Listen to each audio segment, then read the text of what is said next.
Imagine a missile capable of flying for days at low altitude, spreading radiation wherever it goes, breaking the sound barrier, and at the end detonating a nuclear warhead. Sounds like science fiction or an apocalyptic nightmare, right? But this project did exist, and it almost came true.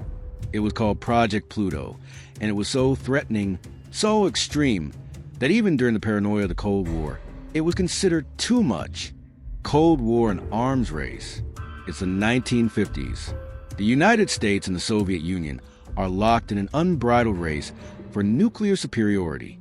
Bombs, missiles, secret plans. Each side trying to prove that it could destroy the other faster, farther, harder. In this scenario, radical ideas emerge. While the Soviets were advancing in rockets and nuclear weapons, the Americans were turning to an insane proposal. What if we create a missile that never stopped flying until it found its target? Better still, what if it left a deadly trail wherever it went? And so Project Pluto was born.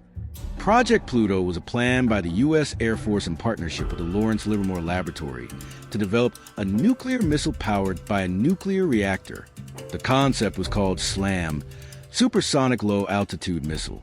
Unlike ballistic missiles, which climb to a high altitude before falling on their target, Pluto would fly low over the ground at a speed of Mach 3, 3 times the speed of sound. This would make it almost impossible to detect and intercept. But the most insane thing was the engine. O motor Tori, reader nuclear voter, par movero Pluto, os scientistas desenvolveram tipo de motor chamado ramjet, que, em vez de queimar combustível convencional, usava o calor gerado por reader nuclear compacto, o reader foi batizado de Tori, e funcionava assim. O ar entrado pela frente do míssil era comprimido pela velocidade supersônica, passava pelo núcleo do reader aquecia instantaneamente, e era expelido pela parte traseira em altíssima velocidade. Simples, genial, mortal. Not only would the missile be capable of launching several nuclear warheads, but its very flight would cause a trail of environmental destruction, spreading radiation for thousands of kilometers.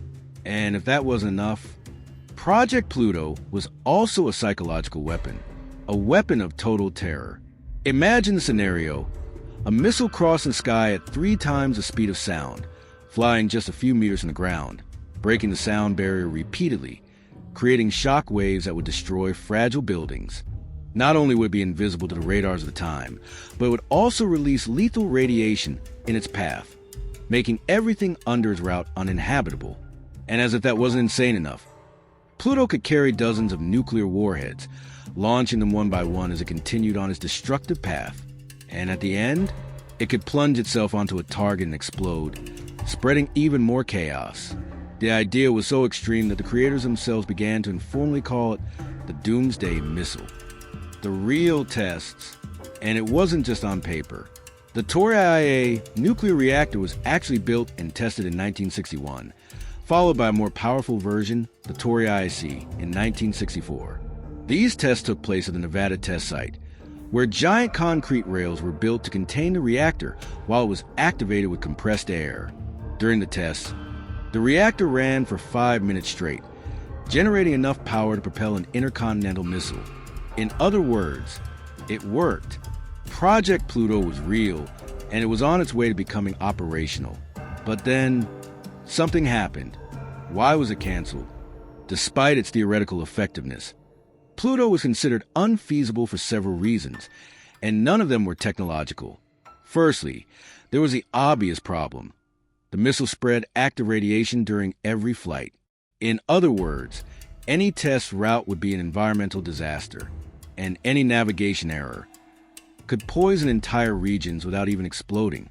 Secondly, the strategic logic began to change.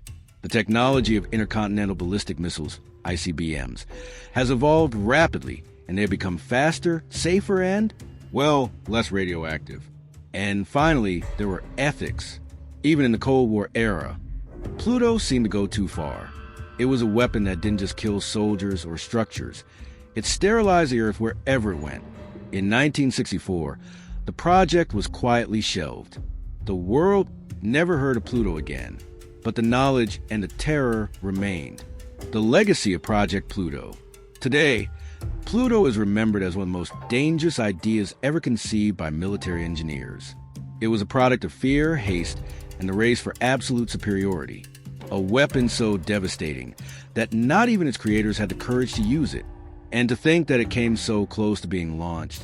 Pluto reminds us that sometimes the real horror isn't in the wars that happened, but in the weapons that were never used. If you thought this story was as insane as it was real, imagine what else it hides. Like the video, subscribe to Curious History, and turn on notifications for more bizarre, dangerous, and absolutely real stories.